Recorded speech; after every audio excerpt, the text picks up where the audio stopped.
প্রতিদিনই আপনি ভিন্ন ভিন্ন এআই টুল ব্যবহার করছেন, যেমন chat GPT, Canva, Notion AI, mid journey, Perplexity, Gemini, Grok, অনেক অনেক অনেক এআই টুল, তাই না? এত এআই টুল ব্যবহার করতে গিয়ে আপনার মনে হচ্ছে কি, আরে জীবনটা তো অনেক সহজ হয়ে গেছে। কিন্তু এর পেছনে কি হচ্ছে জানেন? আপনার চিন্তা শক্তি, আপনার সিদ্ধান্ত নেওয়ার ক্ষমতা ধীরে ধীরে কমে যাচ্ছে। কিছুদিন আগে আমি ফেসবুকে একটা পোস্ট করেছিলাম যে আমি পরিসংখ্যানের একটা অঙ্ক করে জিজ্ঞেস করেছি অঙ্কটা ঠিক আছে নাকি। 80%-এরও বেশি মানুষজন সেই পোস্টে কমেন্ট করেছে, ভাই চ্যাট জিপিটি কে জিজ্ঞেস করলেই হয়। জাস্ট একটু চিন্তা করেন, আমাদের চিন্তা করার ক্ষমতাটা এখন কোথায় গিয়ে দাঁড়িয়েছে। আর পেছনে এআই হাজার হাজার মানুষের চাকরি কেড়ে নিচ্ছে। কোম্পানিগুলো বলছে thanks for your service, meet our new algorithm. এই ভিডিওতে বাস্তব উদাহরণ, রিসার্চ এবং সমাধান সহ আপনার সাথে 3টা টপিকে কথা বলবো। নাম্বার 1, কিভাবে এআই আমাদের চিন্তা শক্তিকে কমিয়ে দিচ্ছে। নাম্বার 2, কেন এআই এর কারণে হাজার হাজার মানুষ চাকরি হারাচ্ছে। আর নাম্বার 3, এআই এর ভিকটিম না হয়ে কিভাবে এআই কে আপনার সহযোগী বানাবেন। তো আপনি যদি আগ্রহী হন এখনই ভিডিওতে লিখুন আই এম কিউরিয়াস। তো চলেন ভিডিও শুরু করে দেই। নাম্বার 1, এআই কিভাবে আমাদের চিন্তা শক্তি কমিয়ে দিচ্ছে। The thing that I am most excited about is this is a model for the first time where I feel like I can ask kind of any hard scientific or technical question and get a pretty good answer. প্রতিদিন আমরা অসংখ্য AI টুল ব্যবহার করি, যেমন রিসার্চের জন্য আমরা ব্যবহার করি পারপ্লেক্সিটি, কোডের যে কোনো অপটিমাইজেশনের জন্য আমরা অ্যানথ্রোপিকের ক্লড ব্যবহার করি, যে কোনো ধরনের লেখালেখির জন্য বা আইডিয়া জেনারেশনের জন্য আমরা চ্যাট জিপিটি ব্যবহার করি, ইমেজ জেনারেশনের জন্য আমরা মিড জার্নি ব্যবহার করি, ভয়েস ক্লোনিং এর জন্য আমরা N11 ল্যাবস ব্যবহার করি। এরকম অসংখ্য এআই টুল আছে এবং প্রায় প্রত্যেকটা কাজের জন্য কোনো না কোনো এআই টুল আছে। এখন আমরা একটু কথা বলবো যে আমরা কিভাবে আমাদের ব্রেনের মধ্যে যে কোনো কিছু প্রসেস করি। আগে আমরা যে কাজগুলো নিজেরা করতাম, আমাদের ব্রেন প্রেসার দিয়ে, আমাদের ক্যাপাসিটি দিয়ে আমরা করতাম। কোনো একটা কাজ করতে না পারলে আমরা সেই কাজটাকে শিখতাম, নিজের স্কিল ডেভেলপ করে তারপরে আমরা কাজটা করতাম।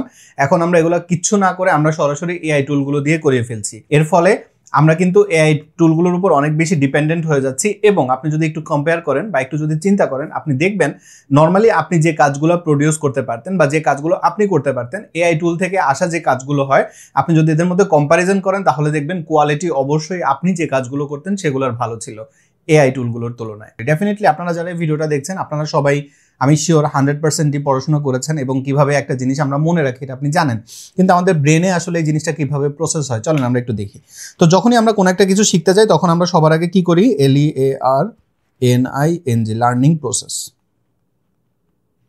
হ্যাঁ, আমাদের যে লার্নিং প্রসেসটা সেটা আমাদের একটু বুঝতে হবে। যখনই আপনি কোনো একটা কিছু শিখতে চান, মনে করেন আপনি অ্যালজেব্রা শিখবেন, ত্রিকোণমিতি শিখবেন, ফিজিক্স শিখবেন, আপনি জানেন যে আমি এই জিনিসটা শিখবো। আপনি কিন্তু এখনো কি শিখবেন বা ওইখানে আপনি কি কি জানবেন এটা আপনি জানেন, আপনি জাস্ট জানেন যে আমি এই টপিকটা শিখবো। এখন আপনি যখন কোনো একটা টপিক শিখতে চান আপনি ডেফিনেটলি সেটার জন্য একটা সোর্স খোঁজেন যে হ্যাঁ আমি এই জিনিসটা একজন শিক্ষকের কাছ থেকে শিখবো, বই পড়ে শিখবো। বা এখন আমরা কি করি, কোনো একটা কিছু শিখতে চাইলে আমরা ইউটিউব থেকে শিখি বা কোনো একটা কোর্স পারচেস করে শিখি, তাই না? কোনো একটা জায়গা থেকে আমরা সেটা শিখি, এটার জন্য আমাদের একটা ইফোর্ট দিতে হয় এবং সেই ইফোর্টটা যখন আমরা দেই এরপর সেটা গিয়ে আমাদের আস্তে আস্তে মনে থাকে। তো ধরেন এই সেম প্রসেসটাই আমরা কি করি, আমরা প্রথমে একটা কিছু শেখার জন্য আমাদের একটা প্রথমে ইনফরমেশন দরকার হয়, আমরা কি শিখবো, এরপর আমাদের কি করতে হয়, ইফোর্ট দিতে হয়। এই ইফোর্টটা আমরা দেওয়ার পরে কি হয়, আমাদের ব্রেনের মধ্যে এই পড়াটা বা যে ইনফরমেশনটা আমরা শিখতে চাই সেই ইনফরমেশনটা আমাদের ব্রেনের মধ্যে কি হয়, প্রসেস হয়। এবং যখন এই জিনিসটা আমাদের ব্রেনের মধ্যে প্রসেস হতে থাকে এরপরে কি আমরা বলতে পারি যে হ্যাঁ আমাদের এই পড়াটা এখন মনে আছে, যে কারণে আমরা বলতে পারি যে যেহেতু আমাদের মনে আছে এটা আমাদের মেমোরিতে সেভ হয়ে যায়, তাই না? আচ্ছা, এটা আমাদের মেমোরিতে সেভ হয়। একই সাথে এই জিনিসটাকে যখন আপনি বারবার করতে থাকবেন তখন একটা সময় হয় আপনি ওই জিনিসের মধ্যে এক্সপার্ট হয়ে যান। একটা কাজ আমরা যখন বারবার করতে থাকি তখন আমরা ওই জিনিসে এক্সপার্ট হয়ে যাই না? তো যখনই আপনি একটা কাজ বারবার করে করতে থাকবেন তখন আপনি সেই জিনিসের মধ্যে এক্সপার্ট হয়ে যান। আচ্ছা, আপনি জিনিসটার জন্য ইফোর্ট দিয়েছেন, জিনিসটা আপনার ব্রেনের মধ্যে প্রসেস হয়েছে এবং এ কারণে এটা আপনার মেমোরিতে গেছে। এবং যখন আপনি একটা জিনিসের মধ্যে এভাবে ইফোর্ট দিতে থাকেন তখন কি হয়, তখন আপনি ওই জিনিসটাকে সহজে কানেক্ট করতে পারেন। আপনার কাছে একটা বিগাল পিকচার থাকে যে হ্যাঁ এই জিনিসটা এভাবে ঘটে। যে কেউ যখন আপনাকে বলবে যে এই জিনিসটা কিভাবে হয় আপনি কিন্তু খুব সহজেই তাকে এটা এক্সপ্লেইন করতে পারেন, তাই না? এই পুরো ইনফরমেশনের যে প্রসেসটা, এই প্রসেসটার মধ্যে প্রথমে আপনি কোনো একটা কিছু শেখার কথা ভাবেন এবং এই শেখার কথা ভাবার পরে আপনি কি করেন, সেটার মধ্যে ইফোর্ট দিতে থাকেন। ইফোর্ট দেওয়ার পরে আপনার ব্রেনের মধ্যে যেহেতু আপনি ইফোর্ট দিচ্ছেন বারবার, তখন আপনার ব্রেনের মধ্যে এই টপিকটা প্রসেস হতে থাকে এবং প্রসেস হতে হতে একটা সময় কি হয়, আপনি যখন যেহেতু বারবার এটাকে প্র্যাকটিস করছেন তখন সেটা আপনার মেমোরির মধ্যে গিয়ে সেভ হয় এবং আপনি ওই জিনিসটার মধ্যে এক্সপার্ট হতে থাকেন। এটা হচ্ছে আমাদের লার্নিং প্রসেস। এবং আপনি যখন কন্টিনিউয়াসলি এই কাজটা করতে থাকবেন, ডেফিনেটলি আপনি যখন আরও এক্সপার্ট হবেন, আপনার ওই জিনিসটার উপরে আরও ভালো আন্ডারস্ট্যান্ডিং তখন হয়ে যাবে। কিন্তু আপনি যখন কোনো এআই টুল ব্যবহার করেন তখন আপনি কি করেন? আপনি জানেন যে আপনি এই ইনফরমেশনটা শিখবেন। আপনি চ্যাট জিপিটিকে বা যে কোনো একটা চ্যাটবটকে বা যে কোনো একটা এআই টুলকে আপনি একটা প্রম্পট দেন। সেই প্রম্পট দিলে কি হয়, সে আপনার জন্য রেজাল্টটা তৈরি করে দেয়। সেখানে আপনার কোনো ইফোর্টের দরকার হলো না, আপনার ব্রেনের প্রসেসিং হলো না, আপনার কাছে এটার ব্যাপারে কোনো ভালো ইনফরমেশান নাই বা বিগ পিকচারও আপনার কাছে নাই। আপনি সরাসরি তাকে একটা প্রম্পট দিলেন এবং সে আপনাকে একটা রেজাল্ট দিয়ে দিল এবং আপনি মনে করলেন আরে আমি তো ব্যাপারটা বুঝতে পেরেছি। একটা জিনিস বোঝা মানেই সেটা আপনার মনে থাকা না। আপনি যখন পড়াশোনা করেছেন স্কুলে বা কলেজে, তখন আপনি দেখেছেন যে টিচার আপনাকে কোনো একটা জিনিস দেখিয়েছে, আপনি দেখে ভাবলেন আরে এটা তো অনেক সহজ জিনিস, আমি তো এটা বুঝে গেছি, এবং আপনি জানেন যে আপনি এটা বুঝেছেন, এ কারণে আপনি বাসায় এটা নিয়ে প্র্যাকটিস করেননি। আপনার আরেকটা ফ্রেন্ড সে বাসায় গিয়ে এটাকে আরও কয়েকবার প্র্যাকটিস করেছে, সেও বুঝেছে, আপনিও বুঝেছেন, কিন্তু আপনি বাসায় গিয়ে প্র্যাকটিস করেন নাই। আপনি হয়তো অন্য কাজ করেছেন, অন্য কোনো পড়াশোনা করেছেন, খেলাধুলা করেছেন, যে কোনোভাবেই আপনি আপনার টাইমটা পাস করেছেন, কিন্তু আপনার ফ্রেন্ড সে ক্লাসে বোঝার পরেও বাসায় গিয়ে ওটাকে কয়েকবার প্র্যাকটিস করেছে। পরের দিন টিচার যখন টেস্ট নিল তখন দেখা গেল আপনি বারবার আটকাচ্ছেন, আপনি ক্লিয়ারলি তাকে বোঝাতে পারেন নাই বা টিচারকে বোঝাতে পারেন নাই বা আপনি পরীক্ষার খাতায় ঠিকভাবে লিখতে পারেন নাই। আপনার ফ্রেন্ডটা যে বাসায় গিয়ে বারবার প্র্যাকটিস করেছে সে কিন্তু সুন্দরভাবে পুরো আনসারটা দিতে পারবে বা টিচারকে বোঝাতে পারবে বা খাতায় লিখতে পারবে। কেন? কারণ সে ওই যে এই ইফোর্টে মানে মাঝখানে যে আমাদের যে লার্নিং প্রসেসের যে ঘরটা, এই পুরো মানে যে অংশটা এটার মধ্য দিয়ে সে গেছে, যে কারণে তার মেমোরিতে এটা ভালোভাবে আছে এবং সে ওই জিনিসটার মধ্যে মোটামুটি এক্সপার্ট, যে কারণে সে সুন্দরভাবে বোঝাতে পেরেছে। আপনি যখন চ্যাট জিপিটি ব্যবহার করছেন তখন ঘটনাটা এরকম, আপনি জানেন যে আমি এই ইনফরমেশনটা শিখবো এবং আপনি যখন প্রম্পট দিলেন তখন সে আপনাকে একটা রেজাল্ট দিয়ে দিল। এখানে আমি লিখে দিলাম রেজাল্ট। ওকে, সে আপনাকে ওই রেজাল্টটা দিয়ে দিল এবং এই রেজাল্টটা যখন আপনি পেলেন তখন আপনি মনে করছেন যে হ্যাঁ আমার তো রেজাল্ট হয়ে গেছে। এখন দিনের পর দিন যখন আপনি হচ্ছে যে আপনার ব্রেনটাকে ব্যবহার করছেন না, আপনার যে ব্রেন আছে এই ব্রেনটাকে আপনি ব্যবহার করছেন না, আপনি ব্রেনকে কোনোভাবে প্রসেসও করাচ্ছেন না, যখন এই কাজটা আপনি দিনের পর দিন করছেন, আমাদের ব্রেনটা তখন কি হয়, আমরা স্বভাবতই অলস। আমাদের পূর্বপুরুষরা যখন তারা বনে ছিলেন সেই সময়ও তারা কি করতো, সকালে ঘুম থেকে বের হতো বা ঘর থেকে বের হতো কেন? খাবারের উদ্দেশ্যে। খাবারটা পাওয়ার পর তারা বাইরে যেত না। এবং এখন আপনি দেখেন আমরা কিন্তু এখন শিকারে বেরিয়ে হই না, তাই না? কিন্তু এখন আমরা আবার অন্য কাজ করি, টাকা ইনকামের জন্য কাজ করতে থাকি বা টাকা ইনকামের জন্য চেষ্টা করতে থাকি। আমরা স্বভাবতই অলস, আমাদের ব্রেনটা সবসময় চায় যদি আমি ঘরে বসে থাকতে পারতাম। আপনি একটু খেয়াল করে দেখেন আপনার আশেপাশে আপনি এরকম অনেককেই পাবেন যার বাবা অনেক টাকার মালিক বা যার বাবার অনেক টাকা আছে, এবং হয়তো এমনও আছে যে তাদের 2-3 পুরুষ যদি ঘরে বসে থাকে তারপরেও তাদের কোনো কাজ করতে না করলেও তাদের চলে যাবে, তারা খুব রাজার হালেই থাকতে পারবে। আপনি দেখবেন সেই ঘরের সন্তানরা খুব বেশিরভাগ ক্ষেত্রেই বলবো যে তারাও দেখবেন যে অলসী হয়, এরা পড়াশোনা করতে চায় না, এরা অনেক জাঁকজমকপূর্ণ জীবনযাপন করতে চায়, অনেক দামি জামা কাপড় পরবে, দামি বাইক নিয়ে ঘোরাফেরা করবে, কিন্তু পড়াশোনা করবে না। এদের চিন্তা ভাবনা হচ্ছে পড়াশোনা না করলে কি হচ্ছে, বাপের অনেক টাকা আছে, দাদার অনেক টাকা আছে, আমাদের অনেক সম্পদ আছে, পড়াশোনা করার দরকার নেই। ইভেন তারা যে পড়াশোনা করে না এরকম না, বেশিরভাগ ক্ষেত্রে দেখবেন তারা কোনোভাবেই নিজেদের স্কিল ডেভেলপ করতে চায় না বা ভালো একটা কিছু করতে চায় না, অলসভাবে সময় পার করবে, বিভিন্নভাবে অ্যাডিক্টেড হয়ে যাবে, আজে বাজে কাজ করে টাইম পাস করার কথা ভাববে। এরা বেশিরভাগ ক্ষেত্রে এই কাজটাই করতে চায় বা এই কাজে অভ্যস্ত হয়ে যায়। হ্যাঁ, কেন? কারণ হচ্ছে যে তাদের ওই যে মেন্টালি তারা ওই জিনিসটা জানে যে হ্যাঁ সে যদি কাজ নাও করে তার টেবিলে ভাত আসবে, সে ভালোভাবে জীবনযাপন করতে পারবে। কিন্তু আপনি দেখবেন গরিব ঘরের ছেলেগুলো বা যারা মধ্যবিত্ত পরিবারের, এদের সবসময় স্ট্রাগল থাকে, বুদ্ধি হওয়ার পর থেকে এরা স্ট্রাগলটা ফেস করে, এবং এই কারণেই দেখবেন সে পড়াশোনা যদি ভালো না হয় সে চেষ্টা করে যে অন্য কোনো কাজ করে হলেও যাতে করে তার প্রতি মাসে টাকা আসে এবং সে যাতে নিজের দিনটা পার করতে পারে, এরকম করে চিন্তা করতে থাকে। যখন আপনি মিডল ক্লাস বা লোয়ার ক্লাসদের ক্ষেত্রে দেখবেন, কিন্তু যখন দেখবেন যে একটা লোক যার অনেক ইনকাম, সে কিন্তু দেখবেন তার ক্ষেত্রে ব্যাপারটা ডিফারেন্ট। হ্যাঁ, অনেক ক্ষেত্রেই আছে যে অনেক বড় লোক ঘরের ছেলে মেয়েরাও অনেক মেরিটোরিয়াস হয়, এরা পড়াশোনার ব্যাপারে অনেক সিরিয়াস, নিজেদের স্কিল ডেভেলপমেন্টের ক্ষেত্রে অনেক সিরিয়াস, সেটা আপনি দেখবেন। কিন্তু এটাও আপনি দেখবেন, আমি শিওর আপনি যদি সত্যি এরকম কাউকে দেখেন কমেন্টে লিখতে পারেন যে আপনি এরকম দেখেছেন, বা আপনি যদি এরকম কোনো উদাহরণ লিখতে চান নিজেকে গোপন রেখে বা নিজের আইডেন্টিটিটা গোপন রেখে, আপনি সেটাও করতে পারেন কমেন্টে। তাহলে আরও অনেকেই হয়তো এই ব্যাপারগুলোর ব্যাপারে আরও ক্রেডিবিলিটি পাবে বা আরও অনেকেই জানবে। আমি যেটা অনেকে এই ক্ষেত্রে দেখেছি। তো এই ঘটনাটা কেন ঘটে? কারণ সে তার ব্রেনটাকে ব্যবহার করে না। সে ছোটোবেলা থেকেই জানে যে হ্যাঁ আমি তো চাইলেই পাই। কিন্তু যে ছেলেটা প্রত্যেকটা জিনিসের জন্য এফোর্ট দিতে হয়, প্রত্যেকটা জিনিসের জন্য পরিশ্রম করতে হয়, সে কিন্তু জানে যে সে চাইলেই পায় না, তাকে ওইটার জন্য পরিশ্রম করতে হয়, তাই না? তো ইনফরমেশন আপনি জানেন যে হ্যাঁ আমার এটা শিখতে হবে বা আমার এই কাজটা করতে হবে, কিন্তু আপনার ব্রেন খরচ হচ্ছে না, খরচ হচ্ছে কি এআই এর কোনো টোকেন, এবং সেই টোকেনের উপর ভিত্তি করে সে আপনাকে রেজাল্ট দিচ্ছে। এবং এই জিনিসটা যখন দিনের পর দিন ঘটতে থাকে ডেফিনেটলি আপনার কাছে মনে হবে আমি অনেক কাজ করছি, এআই ব্যবহার করে অনেক কাজ করছি, কিন্তু দিন শেষে দেখা যাবে যে আপনি আসলে আপনার ব্রেনটাকে দুর্বল থেকে আরো দুর্বলতর করে ফেলছেন। এবং আরেকটা ব্যাপার তো ডেফিনেটলি আপনি জানেন যে সেটা হচ্ছে এআই কিন্তু হ্যালোসিনেট করার মানে হচ্ছে যে এআইকে আপনি একটা রেজাল্ট জিজ্ঞেস করেছেন, সে আপনাকে যে রেজাল্টটা দিয়েছে সেটা ভুল, এবং আপনি তাকে আরেকবার জিজ্ঞেস করলো, সে যে ভুল রেজাল্ট দিয়েছে সে স্বীকার করবে না, সে বলবে যে না আমি ভুল রেজাল্ট দিই নাই, আমি ঠিক রেজাল্টই দিয়েছি। আমাদের চ্যাটজিপিটির একটা কোর্স আছে প্রম্পট ইঞ্জিনিয়ারিং এর, সেই কোর্সের মধ্যে আমি সেটা দেখিয়েছি যে এআই আসলে কিভাবে কাজ করে, এবং এআই যে হ্যালোসিনেট করে সেটাও আমি সেখানে দেখিয়েছি। তো এআই কিন্তু হ্যালোসিনেটও করে। তো আপনি মনে করেন যে আপনি একজন নুব, আপনি জানেন না, মনে করেন আপনি জাভাস্ক্রিপ্টের হোস্টিং শিখতে চান এবং আপনি চ্যাটজিপিটিকে জিজ্ঞেস করলেন যে হোস্টিং কি জিনিস। এখন আপনি হোস্টিং সম্পর্কে কোনো ইনফরমেশন নেই, আপনি কোনো বই পড়েন নাই, আপনি ইউটিউবে কোনো ভিডিও দেখেন নাই, আপনি কোনো কোর্স করেন নাই, আপনি জাস্ট একটা রোডম্যাপ হয়তো আছে যে আমি এরপরে হোস্টিং শিখবো, তো আমি হোস্টিংটা চ্যাটজিপিটিকে জিজ্ঞেস করবো, এরকম আপনি প্ল্যান করেছেন। চ্যাটজিপিটি আপনাকে একটা ভুল ইনফরমেশন দিল, আপনি তো অ্যামেচার, আপনি জানেন না যে এটা চ্যাটজিপিটি ভুল করছে। আপনি যদি তাকে এরপর কাউন্টার কয়েকটা কোশ্চেনও করেন, সে কিন্তু বলবে যে না আমি যেটা বলেছি এটা ঠিক বলেছে, এবং আপনি সেটা বিশ্বাস করে শিখেও নিয়েছেন, এবং এরপরে কিন্তু আপনি যখন রিয়েল ওয়ার্ল্ডে কাজ করতে যাবেন তখন আপনি কিন্তু ধরা খাবেন। এই হ্যালোসিনেটিংটাও কিন্তু এআই টুলগুলো করে। তো আপনি যদি নতুন হন সেক্ষেত্রে কিন্তু আপনি বুঝতে পারবেন না যে চ্যাটজিপিটি আমাকে রিয়েল ইনফরমেশন দিচ্ছে নাকি সে হ্যালোসিনেট করছে। এজন্য আপনি যখন এআই টুলগুলোকে ব্যবহার করবেন, আপনার যেটা করতে হবে সেটা হচ্ছে যে হ্যাঁ আমি এই কাজটা জানি, এই কাজটার আরো বিগার পিকচারটা আমার রেডি করতে হবে, সেটার জন্য আমি চ্যাটজিপিটিকে ব্যবহার করব, এবং ডেফিনেটলি আমি আমার রিয়েল যে ব্রেনটা এটাকেই ব্যবহার করব ওল্ড ওয়েতে।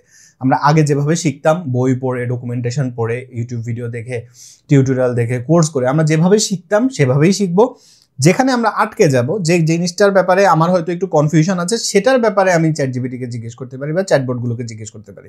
আমি কোনো একটা প্রজেক্টে কাজ করতে চাচ্ছি, ডিজাইন নিয়ে আমি আটকে গেছি, একটা জায়গায় যাওয়ার পরে দেখছি যে না আমি আর এটাকে এগোতে পারছি না, বা আমি একটা জিনিস সার্টেন জিনিস আমি তৈরি করতে পারছি না, তখন আমি ডেফিনেটলি এআই টুলগুলোকে ব্যবহার করব। প্রত্যেকটা কাজে আপনি ঠিক যে জায়গাটায় আটকে গেছেন সহায়ক হিসাবে তাকে ব্যবহার করবেন। পুরোপুরি যদি তার উপর আপনি ডিপেন্ডেন্ট হয়ে যান তাহলে দিনকে দিন আপনি আসলে আপনার নিজের ব্রেইন পাওয়ারটাকে আপনি কমিয়ে ফেলছেন। আপনি ফক্স 29 এর এই রিপোর্টটা দেখুন, ChatGPT could effect your critical thinking skill, study finds. এবং এখানে আপনি যদি একটু নিচের দিকে যান, এই রিসার্চগুলো আপনি চাইলে গুগল সার্চ করলে পেয়ে যাবেন।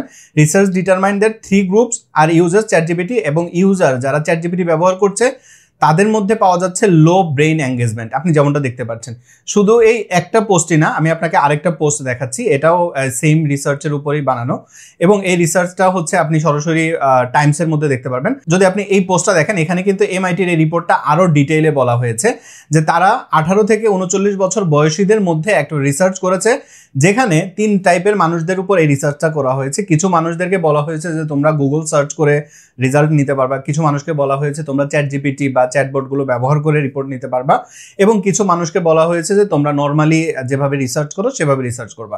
এর মধ্যে যেটা দেখা গেছে যে যারা চ্যাটজিপিটি ব্যবহার করছে এদের অবস্থাই বেশি খারাপ। আপনি দেখেন এদের লোয়েস্ট ব্রেন এঙ্গেজমেন্ট যারা চ্যাটজিপিটি ব্যবহার করেছে, এবং তারা ন্যাচারাল এবং বিহেভিয়ার লেভেলও তাদের অনেক কম ছিল যারা চ্যাটজিপিটি ব্যবহার করছে। এই রিসার্চের মূল সারাংশটাই এরকম, যারা কন্টিনিউয়াসলি এআই টুলগুলোর উপর ডিপেন্ডেন্ট, তাদের চিন্তা করার ক্ষমতা, তাদের প্রবলেম সলভিং স্কিল, তাদের ক্রিটিক্যাল থিঙ্কিং দিনকে দিন কমে যাচ্ছে, এবং তাদের ব্রেইন পাওয়ার আলটিমেটলি অনেক লো হয়ে যাচ্ছে। নাম্বার 2, এআই টুলগুলোর কারণে কেন মানুষ চাকরি হারাচ্ছে। আপনি সিবিএস নিউজের এই রিপোর্টটা একটু দেখেন, AI is leading to thousands of jobs, এবং এই রিপোর্টটা কিন্তু খুবই রিসেন্ট। আপনি দেখেন August 5, 2025 updated. Challengers, Gray and ক্রিশ্চানসের তথ্য মধ্যে 2023 সাল থেকে 2025 সাল পর্যন্ত শুধু ইউএসএতেই এআই এর কারণে স্পেসিফিকভাবে 27,000-এরও বেশি মানুষ জব হারিয়েছে। আপনি যদি মনে করেন বাংলাদেশে তো এআই এর প্রভাব অনেক কম, বাংলাদেশে নিশ্চয়ই এরকম সমস্যা নাই, আপনি ভুল ভাবছেন। Business and human rights resource সেন্টারের এই আর্টিকেলটা একটু দেখুন। বাংলাদেশের যে তৈরি পোশাক খাত, সেখানে 31%-এর উপর গার্মেন্টস লেবারদেরকে জব থেকে রিপ্লেস করা হয়েছে এআই এর কারণে। এবং বাংলাদেশের রিপোর্টগুলো আমরা খুব একটা পাই না, যে কারণে আমরা ডিটেইল বলতে পারছি না যে আসলে আইটি সেক্টরগুলোতে কি অবস্থা। আমার খুব ক্লোজ একটা কাজিন, সে হচ্ছে বনানীতে একটা সফটওয়্যার ফার্মে জব করে, সে আমাকে বললো যে তাদের কোম্পানির এতদিন একটা ফুল ফ্লোর নিয়ে তারা কাজ করেছিল, 3000 স্কোয়ার ফিটের একটা ফ্লোর। এখন জাস্ট তারা একটা রুম নিয়ে নিয়েছে যেটা হচ্ছে 300 স্কোয়ার ফিটের, এবং সেই 300 স্কোয়ার ফিটের মধ্যেই তারা 4-5 জন ডেভেলপার দিয়ে পুরো কাজ করছে, পুরো অফিসের কাজ, আর বাকি সবাইকেই তারা লে অফ করে দিয়েছে। জাস্ট ইমাজিন করেন। এবং এই রিপোর্টগুলো আমরা সাধারণত খুব একটা পাই না, বা বাংলাদেশের ক্ষেত্রে আমরা ওই পার্সপেক্টিভটা সেভাবে জানি না যেভাবে ইন্টারন্যাশনালি হয়। নাম্বার 3, এখন আপনি কি করবেন? এআই টুলগুলোকে কিভাবে আপনি প্রপারলি ব্যবহার করবেন, চলেন এটা নিয়ে কথা বলি। দেখেন, এটা এখনকার সিনারিও, এটা রিয়েল সিনারিও যে এআই টুলগুলোর এরকম অবস্থা। এবং আমার চ্যানেলেও আমি বিভিন্ন সময় আপনাদেরকে বলেছি, বা বিভিন্ন পডকাস্টে বা বিভিন্ন জায়গায় আমি বলেছি যে এআই কখনোই আপনাকে রিপ্লেস করতে পারবে না। এটা আমি এখনো বলছি। কেন? যে মানুষটাকে রিপ্লেস করা হচ্ছে সেই মানুষটা ডেফিনেটলি এআই এর মতো রেজাল্ট দিচ্ছে বা এআই এর কাছাকাছি রেজাল্ট দিচ্ছে, কিন্তু যে মানুষগুলো ভালো রেজাল্ট দিতে পারে তাদেরকে কিন্তু কোম্পানি কখনোই বের করে দিবে না। আমি সবসময় বলি, আপনি চেষ্টা করেন আপনার কোম্পানির ওয়ান অফ দ্য বেস্ট হওয়ার জন্য, অথবা বেস্ট হওয়ার জন্য। যখন আপনি বেস্ট হবেন, যখন আপনি ওয়ান অফ দ্য বেস্ট হবেন, তখন কোম্পানি কিন্তু আপনাকে ছাঁটাই করবে না বা করার কথা ভাববেও না। এআই টুলগুলো আপনি এখন না, আরও সামনের দিনগুলোতে আরও অনেক ভালো রেজাল্ট এআই টুল দিবে। জাস্ট 2 বছর আগের এআই এর রেসপন্স আর এখনকার এআই এর রেসপন্সে কিন্তু ম্যাসিভ ডিফারেন্স আছে। এবং 2025 থেকে 2030-এ যখন আপনি যাবেন, তখন আরও অনেক কিছু হবে যেটা এখন আমরা হয়তো কল্পনাই করতে পারছি না। একটা সময় আমিই বলতাম যে আমরা যখন একটা বড় প্রজেক্টে কাজ করছি, তখন সেখানকার আমরা একটা কোড বেস দিয়ে যদি আমরা এআই টুলগুলোকে বলি যে তুমি এটা ফিক্স করো, সে কনটেক্সট না বোঝার কারণে উল্টাপাল্টা রেজাল্ট দিচ্ছে, ফলে আমাদের প্রজেক্ট নষ্ট হয়ে যাচ্ছে। কিন্তু এখন আপনি দেখেন, আপনি ক্লাউড কোড ব্যবহার করেন, আপনার ক্লাউড আপনার যদি কম্পিউটারে ইনস্টল করেন, অথবা জেমিনির CLI যদি ইনস্টল করেন, সেক্ষেত্রে কিন্তু আপনার পুরো প্রজেক্টের অ্যাক্সেসটাই আপনি তাদেরকে দিয়ে দিতে পারছেন এআই টুলকে। এর ফলে সে কিন্তু আপনাকে অনেক ভালো রেজাল্ট দিচ্ছে, এবং সে আপনার পুরো আর্কিটেকচার বুঝে, কনটেক্সট বুঝে আপনাকে রেজাল্ট দিতে পারছে। আমার চ্যানেলে জেমিনি CLI এর উপর ভিডিও আছে, ক্লাউড কোডের উপর ভিডিও চান কিনা চাইলে আমাকে বলতে পারেন, অথবা ডেভিন AI এখন রিসেন্ট সফটওয়্যার ইঞ্জিনিয়ার, খুব ভালো আউটপুট দিচ্ছে। আপনারা চাই এইসব টপিকের উপর ভিডিও চান কিনা আমাকে কমেন্টে জানাতে পারেন, তাহলে চেষ্টা করবো যদি অনেক মানুষের ইন্টারেস্ট থাকে। এখন আসলে আপনার তাহলে কি করা উচিত? It's different with, I mean, there are some people who are clearly using ChatGPT not to think. And there are some people who are using it to think more than they ever have before. I am hopeful that we will be able to build the tool in a way that encourages more people to stretch their brain with it a little more and be able to do more. MIT-র যে রিপোর্টটা আমি আপনাকে প্রথমে দেখিয়েছি, তারাও একই কথা বলছে। এই যুগে এসে অবশ্যই আপনাকে এআইটা ভালো করে শিখতে হবে, এবং এআই টুলগুলোকে কিভাবে প্রপারলি ব্যবহার করতে হয় সেটা আপনাকে বুঝতে হবে। একই সাথে আপনার ফান্ডামেন্টাল স্কিলটাকেও আরও স্ট্রং করতে হবে। ফান্ডামেন্টালি কিভাবে একটা জিনিস কাজ করে সেটা আপনাকে বুঝতে হবে। যেমন আপনি যদি ডেভেলপার হন, আমরা যেহেতু বেশিরভাগ মানুষজন ডেভেলপার ধরে নিচ্ছি, তো আপনার কোন প্রফেশন থেকে আপনি এই ভিডিওটা দেখছেন কমেন্টে জানাতে পারেন। আমি তাহলে একটু আইডিয়া করতে পারবো যে কত মানুষ আসলে কোন কোন ক্যাটাগরির মানুষজন এই চ্যানেলটা ফলো করে বা এই ভিডিওটা দেখছে। আচ্ছা, মনে করেন আপনি একজন ওয়েব ডেভেলপার, আপনি কোড করেন। এখন আপনি কোনো একটা প্রবলেমে পড়লে আপনি সেই প্রবলেমটা যে কোনো একটা চ্যাটবট দিয়ে, হতে পারে ক্লড, হতে পারে গুগল এর জেমিনি, অথবা আপনি ChatGPT, যেটাই হোক, আপনি সেটা থেকে একটা আউটপুট নিয়ে আসেন।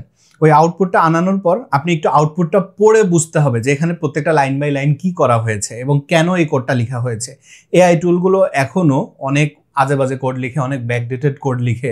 হ্যাঁ, তো আপনাকে একটু পড়ে বুঝতে হবে যে হ্যাঁ সে কি লিখেছে, এবং সেটাকে অ্যাকচুয়ালি আপনার মতো করে মডিফাই করিয়ে বা আরও ভালো আউটপুট আনিয়ে সেটাকে আপনি আপনার প্রজেক্টে ব্যবহার করবেন। অন্ধের মতো চ্যাটবট থেকে যে রেজাল্ট এসছে সেটাকেই আপনি আপনার প্রজেক্টে ডেফিনেটলি ব্যবহার করবেন না। তো সেই স্কিলটা কখন আপনার হবে? যখন আপনার ফাউন্ডেশনটা স্ট্রং হবে, যখন আপনি ক্লিন কোড বুঝবেন, যখন আপনি ডু নট রিপিট ইউরসেলফ বুঝবেন, যখন আপনার কোডের উপরে ভালো আন্ডারস্ট্যান্ডিং থাকবে, তখনই না এআই আপনাকে যে রেজাল্টটা দিচ্ছে সেটাকে আসলেই গার্বেজ নাকি ভালো রেজাল্ট, তখন আপনি দেখলে বুঝবেন, এবং তখন আপনি তাকে দিয়েই হয়তো আরও ভালো আউটপুট নিয়েও আনাতে পারবেন, যেহেতু আপনি কোডটা ভালো বোঝেন। আবার আপনি যদি একজন ডিজাইনার হন, আপনি মিড জার্নিতে প্রম্পট দিয়ে একটা ডিজাইন তৈরি করলেন ডেফিনেটলি, কিন্তু আপনি যেহেতু ডিজাইনার, আপনি জানেন যে সে কি ডিজাইনের কী কী অ্যাসপেক্ট ফলো করেছে, কী কী ফলো করে নাই, তখন আপনি সেভাবে প্রম্পট দিয়ে আপনার মতো করে আপনি আউটপুটটা নিয়ে আনতে পারবেন। আপনি যদি একজন ভালো কপিরাইটার হন, সেক্ষেত্রে আপনাকে যখন ChatGPT ব্যবহার করে আপনি একটা রেজাল্ট নিলেন, বা পারপ্লেক্সিটি থেকে আপনি একটা রিসার্চ নিলেন, সেই রিসার্চের পরে আপনি যখন নিজে ভালো কপিরাইটিং জানেন, আপনি দেখার পরে বুঝতে পারবেন যে সে কোথায় কোথায় ভুল করেছে, আপনি তাকে তখন বলতে পারবেন যে তুমি এটাকে এভাবে ফিক্স করো, তখন সে সেটা ফিক্স করে দিলে আপনি সেটা থেকে একটা ভালো আউটপুট নিয়ে আসতে পারবেন। ফান্ডামেন্টাল কথা বা মূল ফাউন্ডেশনটা হচ্ছে আপনার ফাউন্ডেশনটা আরো স্ট্রং করেন, আরো ভালো করেন। এআই টুল করতে পারে বলে আপনি করবেন না, ব্যাপারটা এরকম না। আপনি যত বেশি ফোকাস করবেন, আপনি যত বেশি সময় দিবেন এখানে, আপনি তত ভালো করতে পারবেন। এআই টুলগুলো কি আপনার চিন্তা ভাবনা নষ্ট করছে নাকি আপনাকে সাহায্য করছে? আপনি কি ভাবছেন কমেন্টে জানান। আশা করছি ভিডিওটা আপনার জন্য উপকারী হয়েছে। এই ভিডিও সম্পর্কে আপনার মতামত কমেন্টে জানাতে ভুলবেন না। আমার জন্য দোয়া করবেন। আল্লাহ আপনাকে সুস্থ এবং নিরাপদ রাখুক। আসসালামু আলাইকুম।